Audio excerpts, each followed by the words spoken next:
ବାଲିଗୁଡ଼ାରେ ପୁଣି ବୁଲିଲା ବୁଲଡୋଜର, ସରକାରୀ ଜମିରେ ନିର୍ମିତ କୋଠା ଭଙ୍ଗାଗଲା।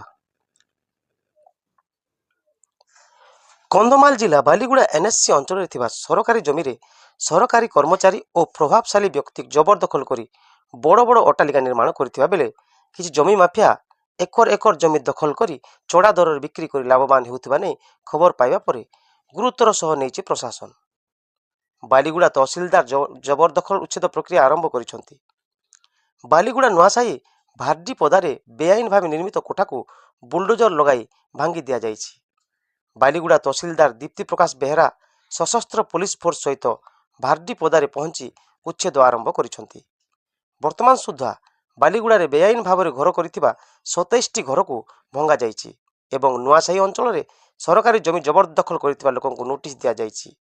ପର୍ଯ୍ୟାୟକ୍ରମେ ଉଚ୍ଛେଦ ପ୍ରକ୍ରିୟା ଆରମ୍ଭ ହେବା, ତେବେ ଅଭିଯୋଗ ଆସିଲେ ସମ୍ପୃକ୍ତ ଅଞ୍ଚଳରେ ସରକାରୀ ଜମିକୁ ମୋର ଜମି କହି ବିକ୍ରି କରୁଥିବା ଲୋକଙ୍କ ଉପରେ କାର୍ଯ୍ୟାନୁଷ୍ଠାନ ହେବ ବୋଲି ତହସିଲଦାର ଦୀପ୍ତି ପ୍ରକାଶ ବେହେରା କହିଛନ୍ତି।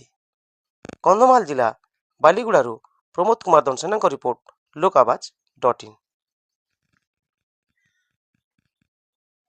राज्य सरकारଙ୍କର जो डायरेक्टिव अच्छी जे सरकारी जमी उपरे जो माने भी जो भी व्यक्ति हुंतु से जो प्रभावशाली व्यक्ति हुंतु किंबा सरकारी चाकरिया माने जो माने जबरदखल रे करी घर करिसंती किंबा दखल करी अछंती से मानको उच्छेद कराउची एवं हमर जो ओडिशा ओपीएलई एक्ट अनुसार जहाँ भी सब प्रोविजन रही सब फॉर्मालिटी पूर्ण कर सारला परे तांको उच्छेद नोटिस दिया जिबार परे एई प्रोसेसटा स्टार्ट हेछि।